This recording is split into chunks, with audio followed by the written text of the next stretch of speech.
সুরের জাদু নিয়ে সুরের খেয়া বেয়ে ধুলোবালির আনস্টপেবল সোলসে আমরা চলে এসেছি আজ বুলবুল বোসের কাছে।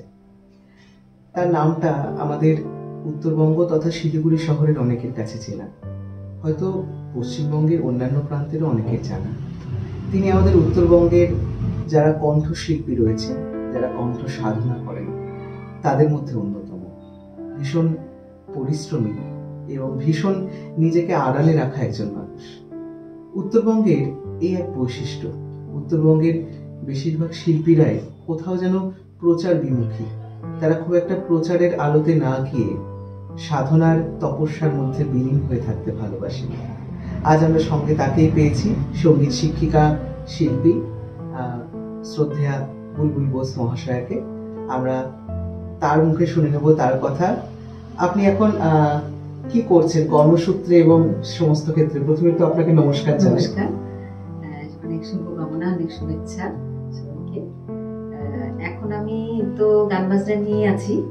আগে আমি পড়াশোনার পরে চাকরি করতাম, 11 বছর চাকরি করেছি। তারপরে আমার বাচ্চা ছোট ছিল, তখন আর আমার হয়ে ওঠেনি করা, তখন ছেড়ে দিয়ে তারপর থেকে আমি গান বাজনা নিয়ে আছি। আগেও করতাম, কিন্তু আগে দুটো মিলে একটুখানি চাপই হয়ে যেত।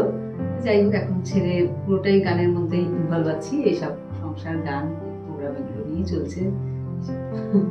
মানে সংসারের পাশাপাশি গান, তাই তো? একটা সত্যি আনস্টপেবল সোলসের মতনই ব্যাপার। আমাদের ধুলোবালির পক্ষ থেকে আপনাকে অনেক অনেক স্বাগত জানাই। আপনাকে অসংখ্য ধন্যবাদ আপনার মূল্যবান সময়ের মধ্যে কিছু মুহূর্ত আমাদের জন্য বের করার জন্য। এবং অবশ্যই আর কথা না বাড়িয়ে, আরো কথা তো হবেই, প্রথমেই আপনার একটা গান শুনে নেব। যেহেতু মানে আমার ছোট বয়স থেকে আর কি শাস্ত্রীয় সঙ্গীত দিয়ে আমার শিক্ষা শুরু, তাহলে আমি একটা শাস্ত্রীয় সঙ্গীতেরই একটা কিছু একটা ছোট করে শোনাই। বেশ, তা আমি রাগ ঝিঞ্ঝটি শোনাচ্ছি। খুব মানে রেয়ার পারফর্ম রাগ, মানে খাম্বাস ঠাটের অনেক রাগ আছে, তার মধ্যে এই একটা আমি ছোট করে শোনাচ্ছি।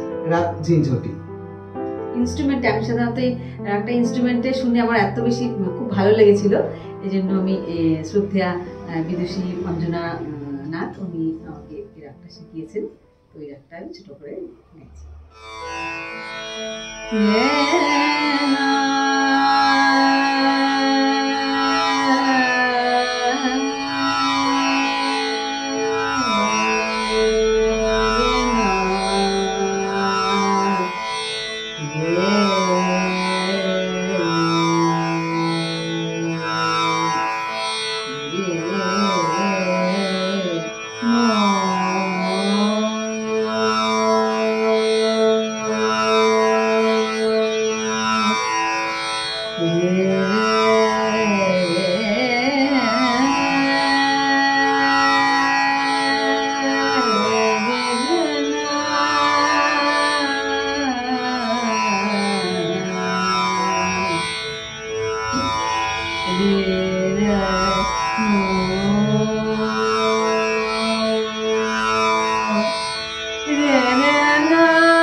মুরলি বাজাই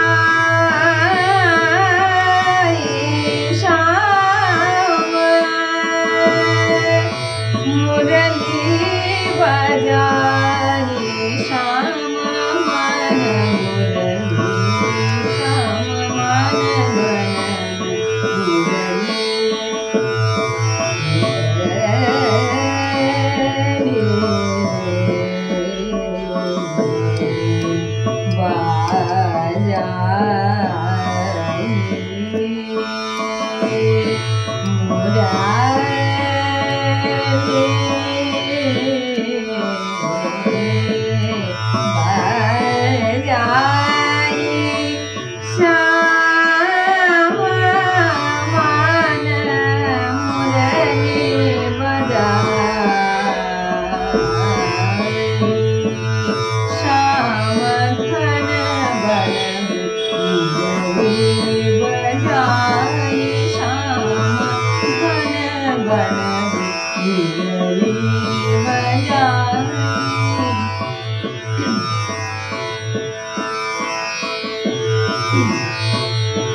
धन धन मधुवन उल्लास उठो धन धन मधुवन उल्लास उठो सुर नारी घाघ विराज मदन भयो सरस धुन रस मुदन बरसाए श्याम घन वन मुरली बजाई श्याम घन वन मुरली बजाई श्याम घन वन मुरली बजाई श्याम घन वन मुरली पामगरे सा श्याम घन वन मुरली सानी दा मग श्याम घन वन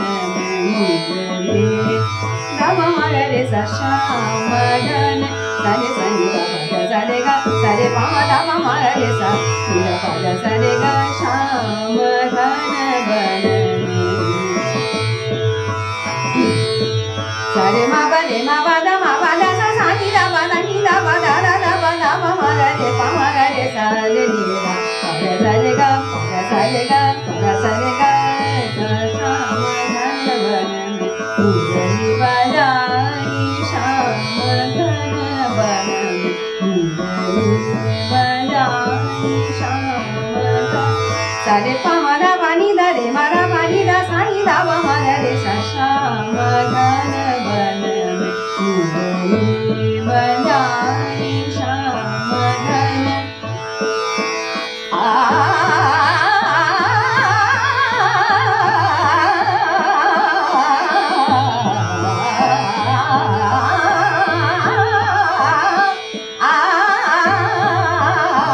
श्याम घन वन मुरली बजाई श्याम घन वन मुरली बजाई श्याम घन सारे पद सारे गा सारे मा दा सानी दा मग रे सा श्याम घन वन मुरली बजाई धुन बनसी सुन सुन गोपियन उन मन भई मोहन भिन सबदाई श्याम घन वन मुरली बजाई मुरली बजाई मुरली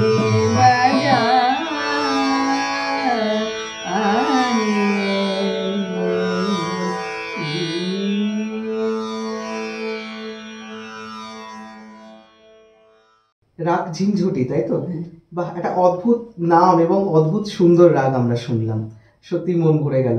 আচ্ছা, আপনার সঙ্গীত শিক্ষার যে এই পথ চলা সম্পর্কে যদি আমাদের বলেন। পথ চলা হচ্ছে, আমি খুব ছোটবেলা থেকেই আর কি গান বাজনা ভালোবাসতাম যেন শেখা। বাড়িতে আমার পিসি গাইতেন এবং আমার কাকু মানে দাদু, আমার যে ঠাকুর দাদা ছিলেন উনি বাজাতেন ইনস্ট্রুমেন্ট, বেহালা, স্ট্রাজ, এরকম ইনস্ট্রুমেন্টগুলো বাজাতে পারতো। ওইগুলো শুনে শুনে দাদু বলছে যে তো ভীষণ গান বাজনা ভালোবাসছে, তাহলে ওকে গানে দিয়ে দিলে কেমন হয়। তো আনুষ্ঠানিকভাবে আমার শেখা শুরু হয় স্বর্গীয় শ্রদ্ধেয় শচীন গোস্বামী, উনি আমাদের কুলগুরু মতো আর কি। উনি সবারই আমাদের দীক্ষা প্রায় হাতে খড়ি প্রায় ওনার কাছেই। তো ওনার কাছেই আমার শিক্ষার শুরু আর কি। তারপরে আমি শিখি গোপীমোহন রায়চৌধুরী, ওনার কাছে। উনি আর ওনারা কেউই এখন নেই। আর তারপর আমি জলপাইগুড়িতে যাই শ্রদ্ধেয় স্বর্গীয় তরু রায়কত, মানে সমানন্দ দেব রায়কত, ওনার কাছে আমি দীর্ঘদিন অনেক দিন করি। এবং আমার মানে 80% শিক্ষাটা আমি ওনার কাছ থেকেই মানে শেখা আর কি। উত্তরবঙ্গেরই ছিলেন উনি, ছিলেন আমির খান সাহেবের শিষ্য ছিলেন। ওনার কাছ থেকে অনেক কিছু শেখা আর কি, বেশিরভাগটাই আমি ওনার কাছ থেকে পেয়েছি। তারপরে আসি, আমি বিভিন্ন ধরনের গান গাই, শুধু শাস্ত্রীয় সঙ্গীত না, আমার গানই ভালো লাগে। যে কোনো গান বা যে কোনো সুর বা ইনস্ট্রুমেন্ট বা যে কোনো বিষয়, ফাইন আর্টসের প্রতি আমার একটা লোভ আর কি। যাই হোক, তারপরে রবীন্দ্রসঙ্গীত শিখি। রবীন্দ্রসঙ্গীত বাবা খুব একটা ইয়ে করতেন যে ক্লাসিক্যাল তোমাকে অন্য গান গাওয়া যাবে না, শাস্ত্রীয় সঙ্গীত ছাড়া অন্য গান করা যাবে না। ছোটবেলা থেকে করতে করতে অধৈর্য লেগে যেত, কেউ একটা গান গাইতে বললে করতে পারতাম না। এগুলো একটা মনে মনে ক্ষোভ ছিল যে এত বড় বড় গান করে সবাই, এত ছোটবেলা থেকে কত কত জায়গায় গান করতে পারে, আমি কিছুই পারি না। তা আমার ওই ইয়ে করে তা বললাম যে আমি চুপচুপ করে বড় হয়ে রবীন্দ্রসঙ্গীত শিখেছি, নজরুলগীতি। তাহলে একটা রবীন্দ্রসঙ্গীত শুনে নিই এবার। ঠিক আছে, একটা তাহলে রবীন্দ্রসঙ্গীত শুনে নিচ্ছি, এবং তার পাশাপাশি আপনারা আমাদের ধুলোবালির এই অনুষ্ঠানকে পৌঁছে দিন আপনাদের প্রিয়জনের কাছে, ভাগ করে নিন। আর আপনাদের মধ্যেও যদি থেকে থাকে বুলবুল বোসের মতন কোনো আনস্টপেবল সোল, আমাদের সঙ্গে যোগাযোগ করুন। আমরা আছি তাকে সবার কাছে পৌঁছে দেওয়ার জন্য, আমাদের পর্দায় আমাদের ধুলোবালির আনস্টপেবল সোলের হাত ধরে। এখন রবীন্দ্রসঙ্গীত।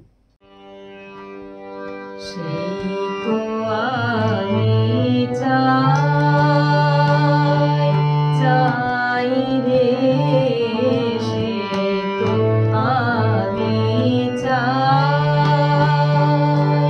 সাধনা যে শেষ হবে সে ভাবনা তো নাই, নাই রে সে তো আমি চাই।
রবীন্দ্রসঙ্গীত তো শুনলাম, আর সত্যি মানে গানের প্রত্যেকটা জনারে যে আপনার একটা অদ্ভুত দক্ষতা রয়েছে, দক্ষতার থেকে বড় কথা আপনার যে একটা মানে কি বলবো ডেডিকেশন রয়েছে, যে আমি করে দেখাবো, আমি করব, এই এই চেষ্টাটা কিন্তু বিরাট বড় বিষয়, এবং এই চেষ্টাটাই যে কোনো শিল্পীকে একটা সুন্দর জায়গায় পৌঁছে নিয়ে যায়। ওনার কিন্তু আরো একটা বৈশিষ্ট্য হলো উনি খুব সুন্দর এসরাজ বাজান।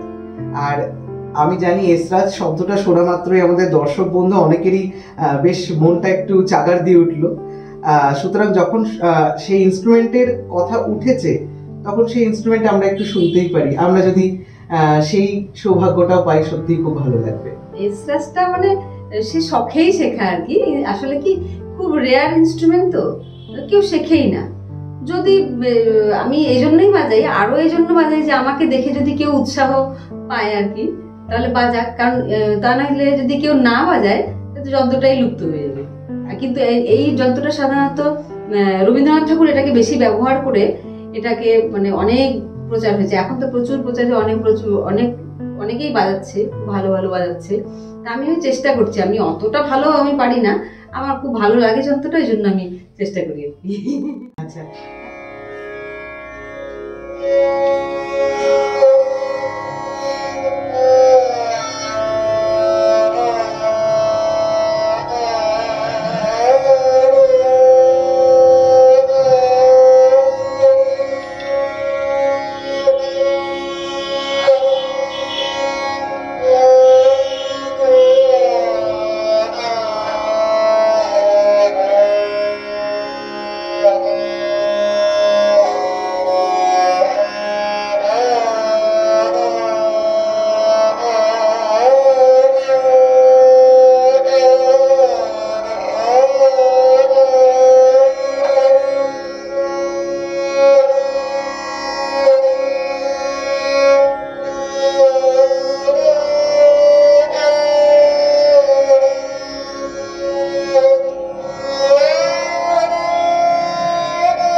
শুনলাম এসরাজ, সত্যি একটা অদ্ভুত ইনস্ট্রুমেন্ট, এবং এবং এসরাজের সুরের মধ্যে একটা অদ্ভুত আরতি আছে না, একটা একটা অ্যাপিল আছে, যে অ্যাপিলটা মানুষের কোথাও গিয়ে যেন ভেতরে ধাক্কা দেয়।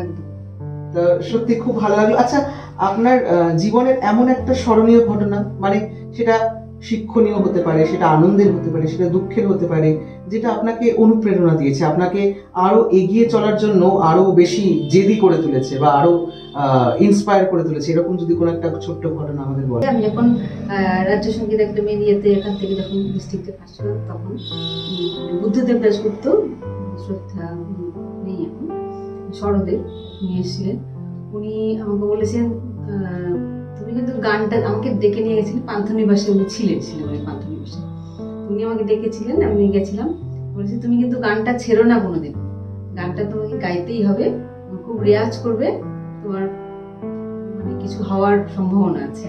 ওটা আমার কাছে অনেক বড় পাওনা আর কি।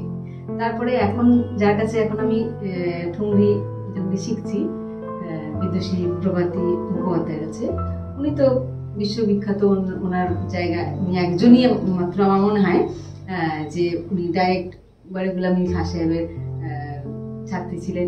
এছাড়া ওনার 7টা সাবজেক্টে উনি মানে রাষ্ট্রপতি পুরস্কার প্রাপ্ত, মানে প্রথম ইয়েতে। তা এরকম ভীষণ গুণী মানুষ, তা আমি ওনার সান্নিধ্য পেয়েছি, শিখছি, চেষ্টা করছি। উনি আমার গলার প্রশংসা করেছেন, বলতে নেই, বলেছে ভালো গলা, তুমি রেওয়াজ করো, ভালো হবে, এটুকু আশীর্বাদ, এটুকুই আমার কাছ থেকে আর কি। আশীর্বাদটুকু তো অনেক, তাই না? একটা জিনিস যেটা খুব ভালো লাগে, যে আমাদের হিন্দুস্তানি শাস্ত্রীয় সঙ্গীত বা আমাদের ভারত কতটা সমৃদ্ধ, আমাদের দেশ, আমাদের ভারতবর্ষ কতটা চারিদিক থেকে, না একদিক থেকে যেমন নিজের ভৌগোলিক অবস্থান, তেমনি নিজের ভাষা, তেমনি নিজের সংস্কৃতি, সাহিত্য, এবং তার পাশাপাশি নিজের মিউজিক, এই যে একটা অদ্ভুত মিলন ক্ষেত্র ভারতবর্ষ, এত সুন্দর হয়তো পৃথিবীর কোনো দেশ নেই। তো সত্যি আমরা খুব সমৃদ্ধ হলাম আজকে আপনাকে আমাদের সঙ্গে পেয়ে, আমরা সত্যি খুব আপ্লুত। আশা রাখছি আবারও কোনো একদিন এরকম একটা আড্ডায় আপনাকে পাবো।